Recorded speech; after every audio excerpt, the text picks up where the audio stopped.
Distinguished ladies and gentlemen, researchers, students, teachers, citizens of the world and of the Commonwealth, here we bring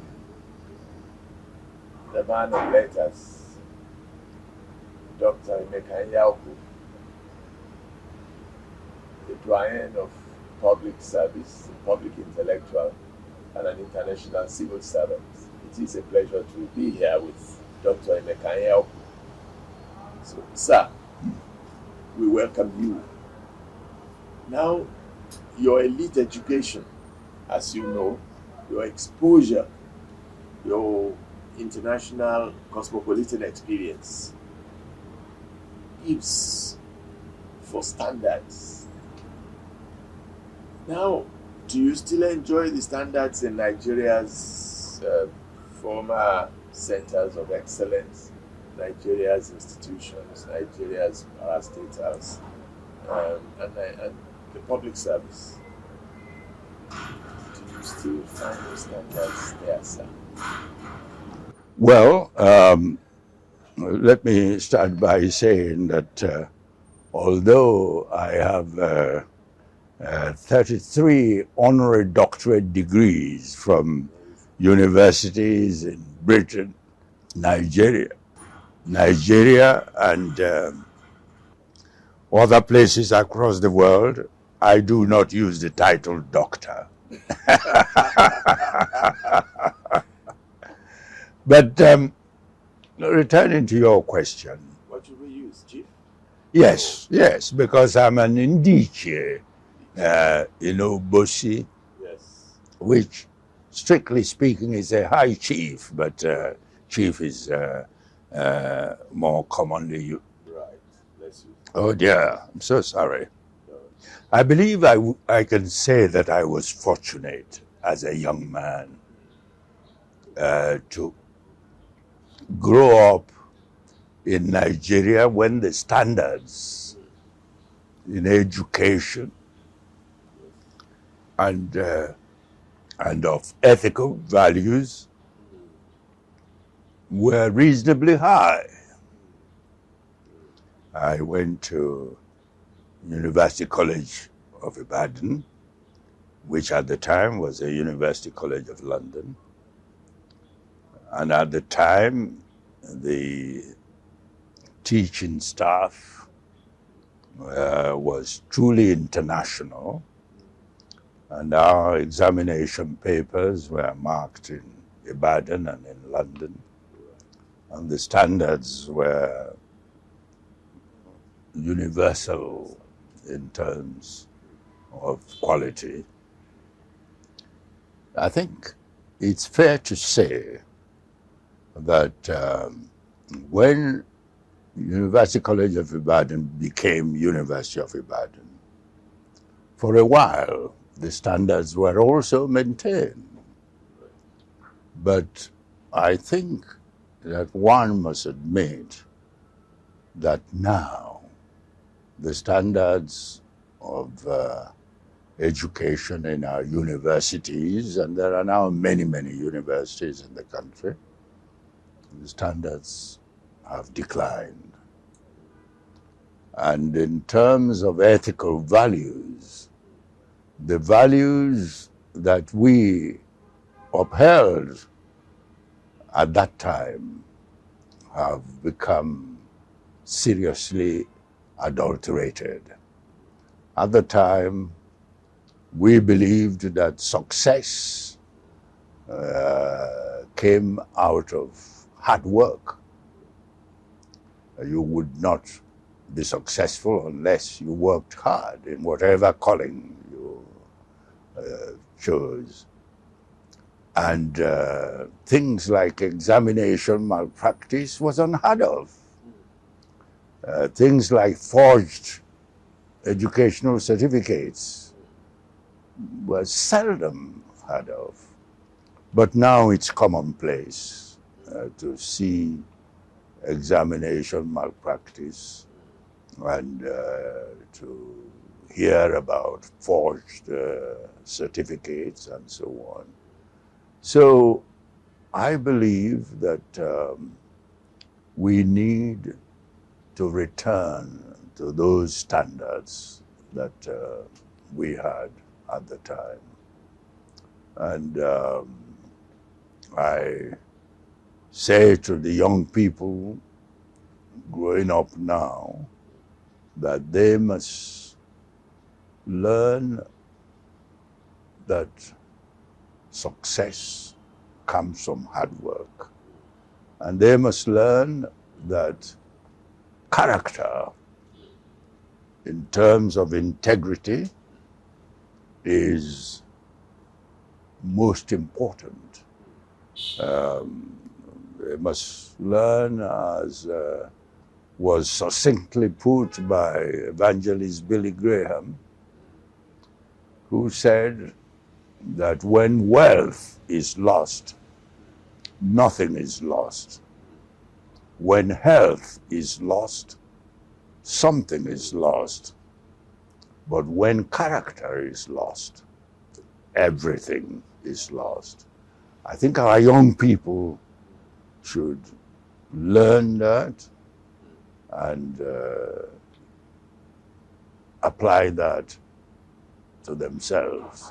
Again, I would also comment that in my time as a young man, because I'll soon be 90, in my time as a young man, the yardstick for measuring success in the society was achievement, but now it's money.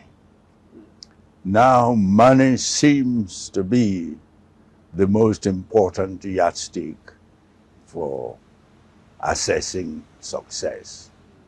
You have what is commonly referred to as money bags going back to their communities, donating large sums of money to churches and mosques, and nobody asking how they got the money.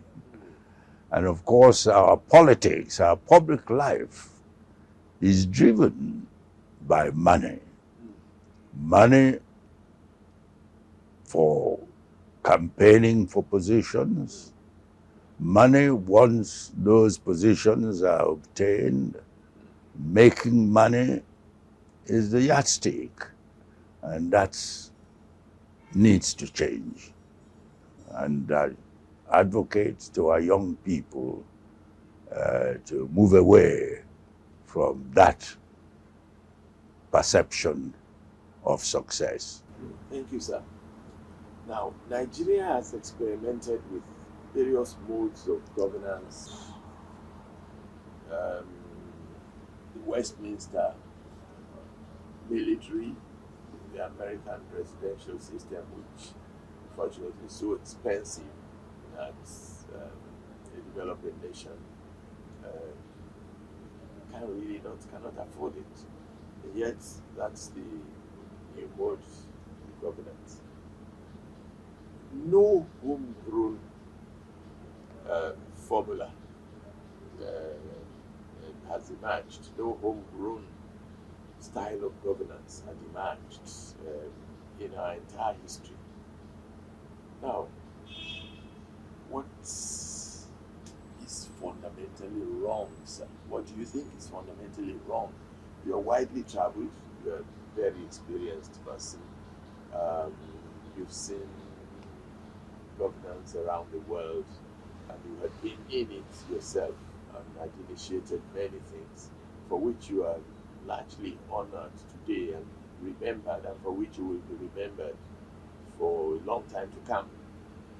What is fundamentally wrong with us? I think what the problem with our system is that we have not yet found and adopted a system of governance that reflects two basic things. First is that it must be a democratic system of government, namely a government where the people in power are chosen by the population and held accountable to the population. That's fundamentally important. Secondly, we should develop that around our cultural tradition. And in an African society, there is always respect and deference for the head of the community. So I think that our system of governance in Nigeria must involve an elected, freely and fairly elected head, which we can call the president. That's where it's important. So we have a president, but in my view, the president must have an elected House of Representatives.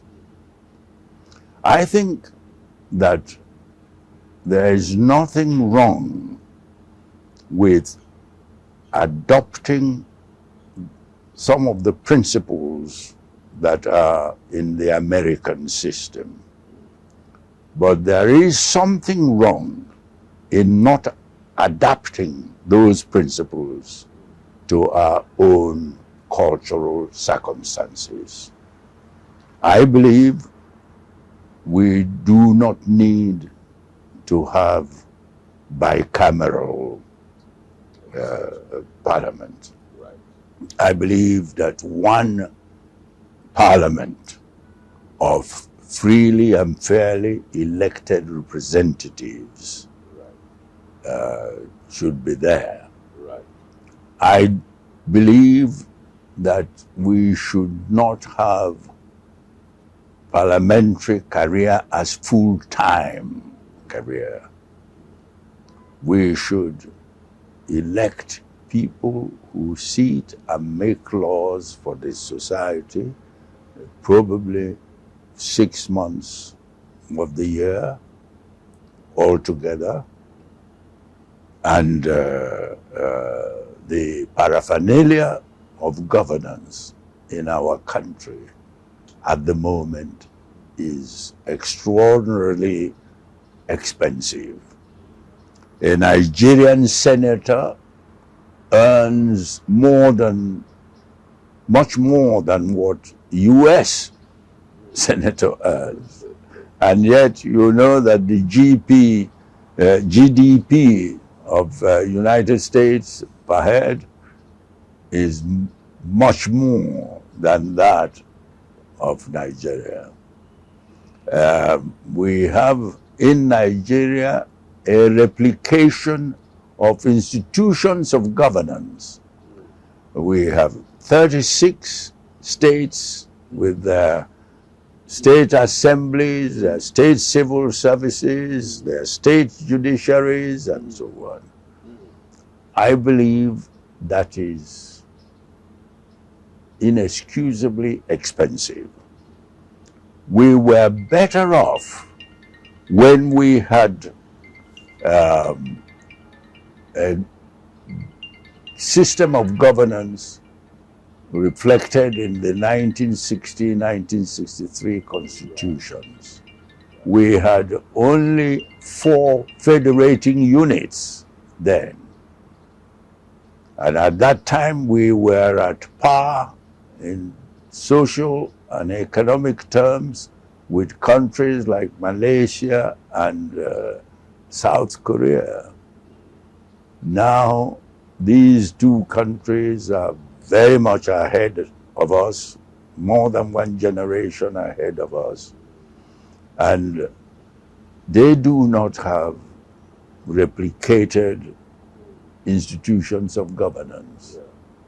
And we should return, in my view, to a system of governance that has far fewer federating units than the 36 we have. We could return perhaps to 6 federating units based on the accepted geopolitical zones at the moment. And in those zones, you can have civil services, judiciaries, and you can make the existing 36 states zones for development within the federating units. That's how we can effectively reduce the cost of governance. And those federating units should be given delegated powers. And I believe that they can look after their health, their education, their security, because these are areas where the present governance system we have has failed us. There is so much insecurity in the country now. The health care and health services lacking. Education, I talked about the fall in the standards. I believe that these 6 or so federating units, given the powers to develop at their own pace, as it used to be the case, we can better tackle the challenges we face at the moment. Because actually it's the failure of governance, Yes. the failure of vision that has led to various agitations about self-determination, Yes. and so on. And I think this is right on the spot. Thank you, sir. Yes, I think we must accept the diversity of the Nigerian state. The reason why we have remained a country, we have not become a nation. No, not yet. The reason is that the sense of nationhood has not yet been established. I believe that if the military had not intervened in challenges we have at home, you don't hear of many people leaving Malaysia or South Korea to go to work in Western countries, because the situation in their home countries are attractive enough for them to want to remain there. And in Nigeria, I must tell you that in the 60s and even early 70s, Nigerians trained abroad, who went abroad for education and so on, were keen to return to Nigeria. Very true. But the opposite is now the case. Many qualified Nigerians in Europe, in America, choose to stay there. And even those working here are tempted to move on to them. So we have to address the challenges we face at home. In your generation, as a pioneer, there are, of course, benchmarks. These things had been there, and they worked. At what point? How did this juncture come about? Is it that people who were trained in the civil service, which you helped to nurture, is it that they suddenly decided not to follow the standards and the rules which your generation Yes. set up? What exactly happened? At what point did we have this disjuncture? I think that The point was when we moved away from meritocracy. Right. Before or at the start Right. of independence, Right. appointments in the civil service, promotions in the civil service, and in all the other institutions were based mainly on merit.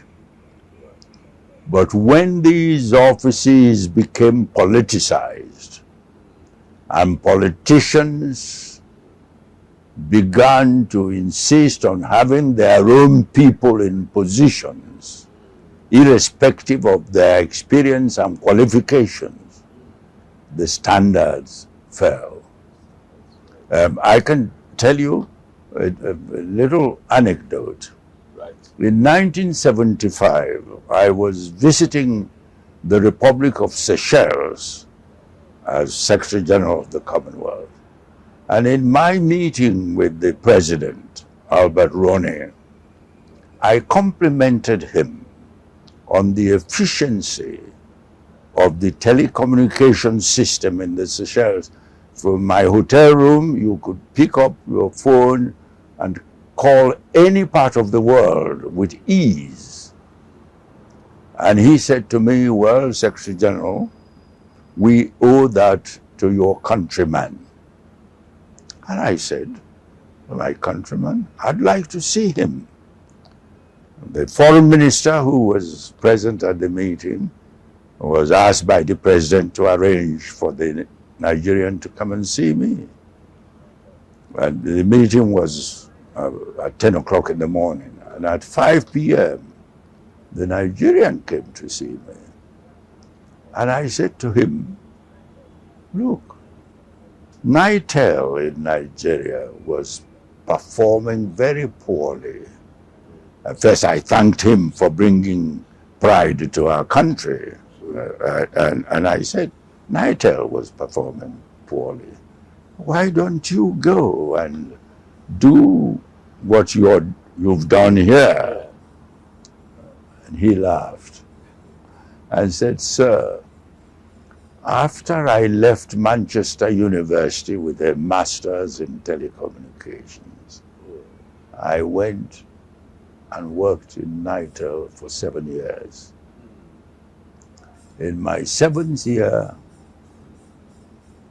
a head of my department was appointed who didn't know much about the technicalities of what we were doing.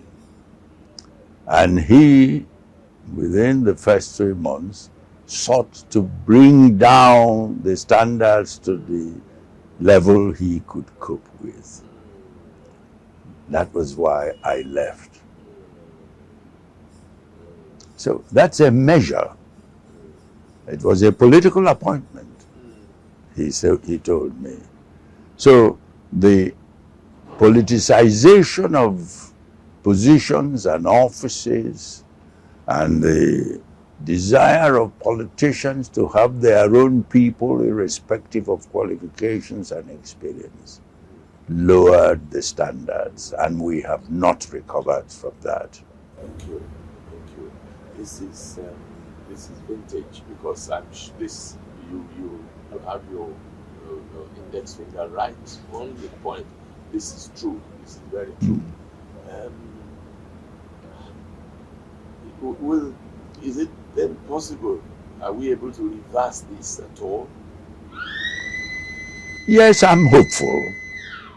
Alexander Pope says that hope springs eternal in the hearts of man. I am hopeful that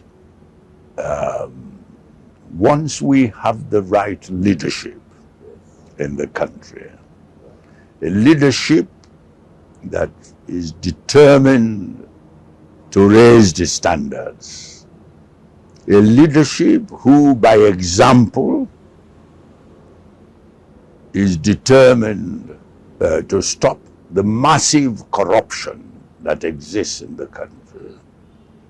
A leadership that is determined, for example, we produce crude oil, and I read in the papers the amount of crude oil being stolen.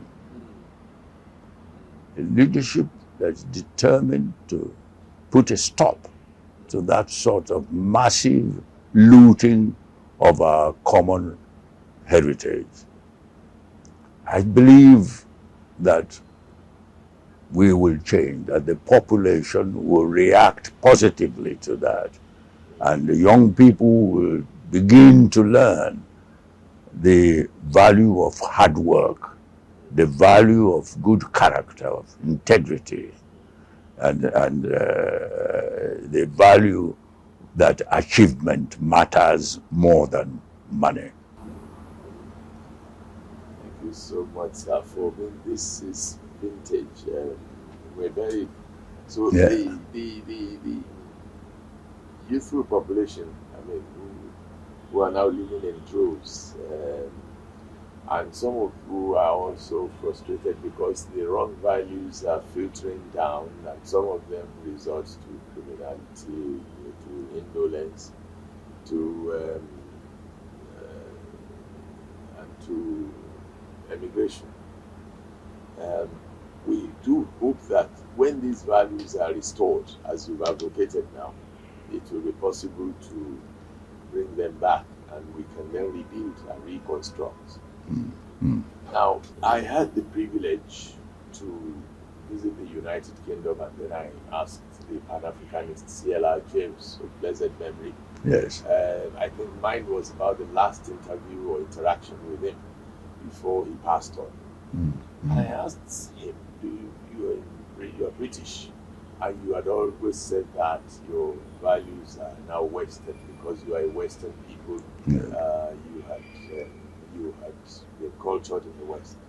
Now in London, all the corner shops, all the cottage industries and so on, had been taken over by Asians, and many Africans were there even before those Asians came, and yet they didn't have much. So I now said to him, how do we address this? Because all the niches and our enclaves around the world that they're plagued by poverty. What do we do? And he simply responded to say that there wasn't much history and support from the home countries to back up their people in the diaspora. How far do you think we... Well, I think that our people, taking United Kingdom that you mentioned, are doing a lot better now in the United Kingdom. We have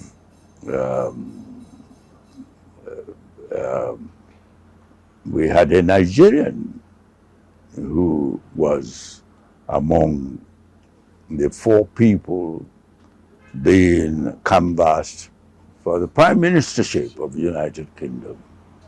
Kemi Badenoch was one of them, and she is now Secretary of State for International Trade, the high cabinet appointment.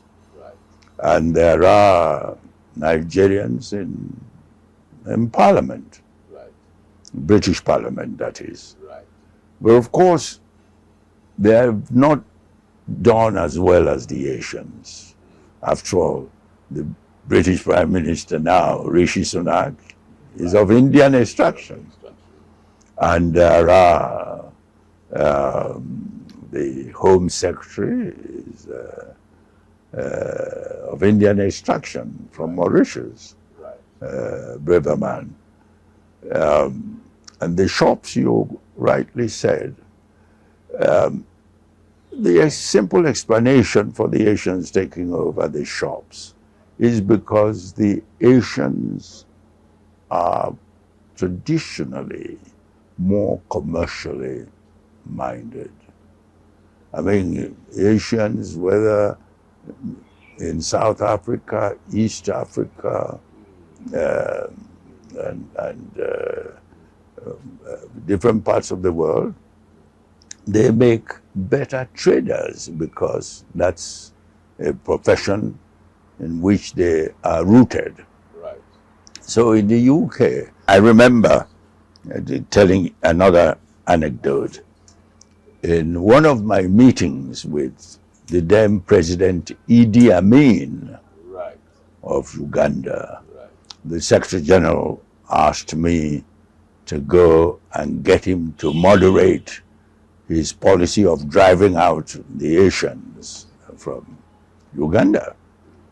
I went to see him and we're talking, and after I explained the Commonwealth fundamental value of diversity and so on, he was listening to me attentively, and when I finished, he just reacted. He said, "My brother, Asians," he moved his head and hissed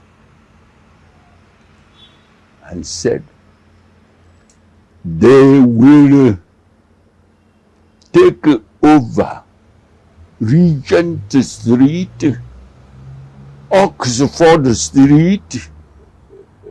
And this was what he was saying. Right.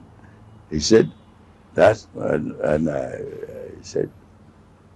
he said he was warning the British people that the Asians will take over these things. And that's it. To me, it was a serious joke, but serious all the same. And so the Asians are traditionally traders from Gujarat in India. The Gujaratis are known for their acumen in trading.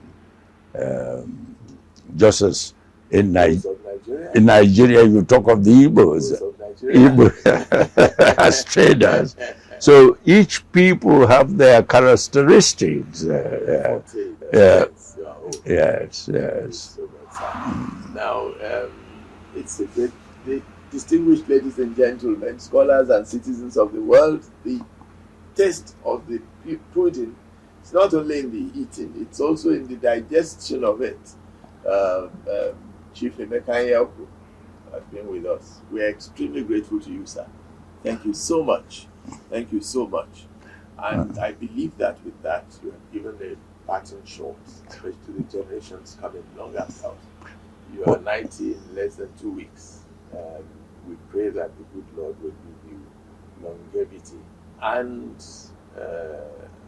not only longevity, but great health to back it up, so that we can also celebrate your centenary. And then, by the grace of God, we will be here.